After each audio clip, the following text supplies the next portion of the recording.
আমাদের দৃশ্যমান আলোর মধ্যে লাল আলোর তরঙ্গদৈর্ঘ্য সবচেয়ে বেশি, আর যে আলোর তরঙ্গদৈর্ঘ্য যত বড় সে আলো তার শক্তি ধরে রেখে বহুদূর পাড়ি দিতে পারে। অন্যদিকে বেগুনি আলোর তরঙ্গদৈর্ঘ্য কম হওয়ায় এর কম্পাঙ্ক সবচেয়ে বেশি।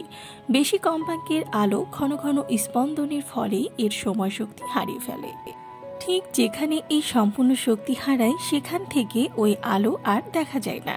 সূর্য থেকে যে শক্তি নিয়ে সাদা আলো বের হয় তা নিয়ে দিনের অন্য ভাগে সবটুকু আমাদের কাছে পৌঁছাতে পারে, কিন্তু সূর্যোদয় ও সূর্যাস্তের সময় সূর্য আমাদের থেকে সবচেয়ে দূরে অবস্থান করে।